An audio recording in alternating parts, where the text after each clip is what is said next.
దేవునికి స్తోత్రం. ప్రియమైన సహోదర సహోదరులకు శుభాభివందనములు. ఈరోజు దేని వాగ్దానము తిమోతికి రాసిన మొదటి పత్రిక 3:11. అటువలే పరిచర్య చే స్త్రీలను మాన్యులై కొండెములు చెప్పని వారును మితానుభావం గలవారును అన్ని విషయములో నమ్మకమైన వారునై ఉండవలను. చూడండి, క్రీస్తును ధరించుకొని ఆయన యొక్క పనిలో పాలిభాగస్తులుగా ఉన్నటువంటి సేవకురాళ్ళు కానీ, ఆయన యొక్క పనిలో సహకరించే సహకారులుగా ఉన్నటువంటి స్త్రీలైనటువంటి వారు కానీ మాన్యులై ఉండాలని దేవుడు సెలవిస్తున్నాడు. మాన్యులంటే విలువైన వారిగా ఉండాలి. మీ యొక్క ఇంట్లో, మీ యొక్క సమాజంలో, దేవుని మందిరంలో ఎంతో మంచి ప్రవర్తన కలిగి మంచి సాక్ష్యం కలిగి ఉన్న వారిగా ఉండాలని దేవుడు సెలవిచ్చారు. అంతేకాదు కొండెములు చెప్పని వారిగా ఉండాలని దేవుడు మాట్లాడుతున్నారు. ఇక్కడ సంగతులు, అక్కడక్కడ సంగతులు, ఇక్కడ చెప్పేటటువంటి అలవాటు, ఆ చెడ్డ అలవాటు అనేక మందిలో మరి చూస్తూ ఉంటాము. ఎక్కువగా ఈ యొక్క అలవాటు స్త్రీలలోనే కనిపిస్తుంది కనుక దేవుని యొక్క వాక్యము కూడా మరి స్త్రీల గురించే హెచ్చరిస్తూ ఉంది. ఈ యొక్క కొండెములు చెప్పే అలవాటు నీలో ఉందేమో ఒక్కసారి పరిశీలన చేసుకుని ఆ యొక్క చెడ్డ అలవాటును ఎంత తొందరగా అంటే అంత తొందరగా వదిలిపెట్టుకునే వారిగా ఉండాలి.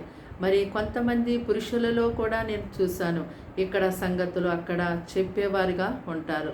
ఇది పురుషులైనా స్త్రీలైనా ఇటువంటి చెడ్డ అలవాటును వదిలిపెట్టాలి. అలాగే మితానుభావం కలిగిన వారిగా ఉండాలని దేవుడు సెలవిచ్చారు. మితానుభావము అంటే దేవుని ఆలోచన ప్రకారము నడుచుకొనడం. కొంతమంది దేవుని యొక్క పనిలో ఉండేటువంటి స్త్రీలు కానీ పురుషులు కానీ విపరీతమైనటువంటి ధోరణిలో ప్రవర్తిస్తూ ఉంటారు. విపరీతమైనటువంటి ప్రవర్తన అనేక మందికి అభ్యంతరంగా ఉంటుంది. విపరీతమైనటువంటి మాటలు కలిగి జీవించేవారిగా ఉంటారు. ఇది ఎంత మాత్రము కూడదని దేవుడు సెలవిస్తూ ఉన్నారు. చూడండి, ఆహారం తినేవారు విపరీతంగా ఆహారం తింటున్నారనుకోండి, ఏమవుతుంది? అనారోగ్యం వస్తుంది.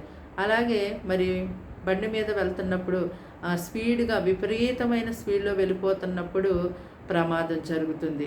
కనుక దేవుని యొక్క పరిచర్యలో సహకరించేటటువంటి సహకారులు కానీ సేవకురాళ్ళు కానీ విపరీతమైనటువంటి ధోరణిలో దేవుని పనిని జరిగించడం కాదు, కానీ దేవుని యొక్క వాక్యానుసారముగా మితానుభావంతో దేవుని ఆలోచన ప్రకారం మనము నడిచి ఆయన పనిని చేయవారిగా ఉండాలి. అలాగే అన్ని విషయంలో నమ్మకమైన వారిగా ఉండాలని కూడా దేవుడు సెలవిస్తున్నారు. దేవుని దగ్గర, అలాగే దేవుని సేవకుని దగ్గర, అలాగే మరి తోటి సహోదరుల దగ్గర నీకు అప్పగించినటువంటి బాధ్యత చిన్నదా పెద్దదా, ఆ పని ఏదయ్యిందో ఆ యొక్క పనిలో ఎంతో నమ్మకంగా ఉండాలని దేవుడు సెలవిస్తూ ఉన్నారు. ఈ యొక్క మాటలన్నిటినీ మనము చక్కగా గైకొని జీవించిన వారిగా ఉన్నప్పుడు తప్పనిసరిగా మనము మంచి సాక్షులుగా జీవించగలుగుతాము.